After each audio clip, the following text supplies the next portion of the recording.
current job is a world language teacher at Pembroke Academy. I teach Spanish 1, Spanish 2, and French 1.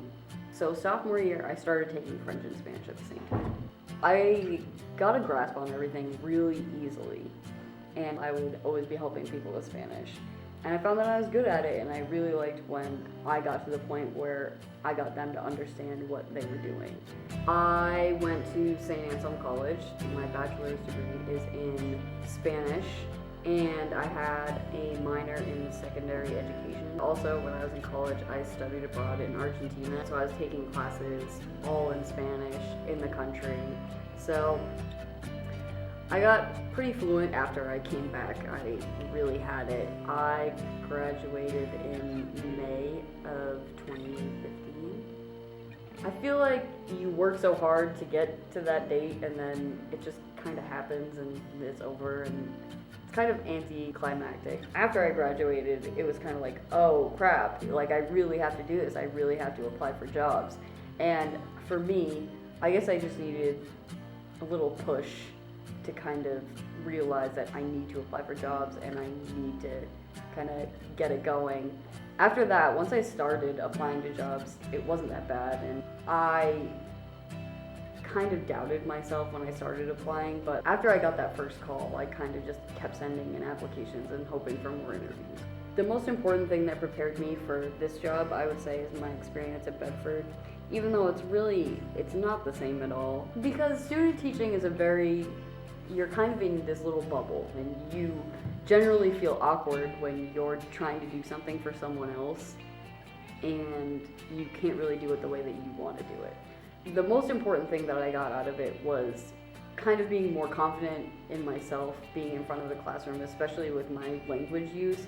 So student teaching did help me a lot with gaining confidence and establishing relationships with students, because I haven't really gotten that before. I didn't really know the kids at all. Then I found it really important to do, so that was one of the first things that I did when I was here with my real job.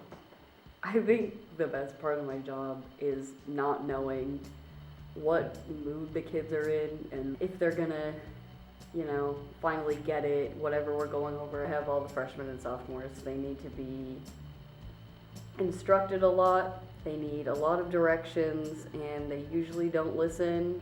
I had a student today ask me what the quiz was on in Spanish 1 when I've said it at least 20 times in the past 3 days, and guess what? It's right on the board. Quiz, 10 air. I think that the mystery of all of that is probably my favorite part of the job, because you plan so much and you never know what's going to actually work and what's not going to work. And when kids are crazy, I think that's the part where you have to be the teacher. When you're instructing all in English, it's so easy. Any part of the language they can do already because they know English.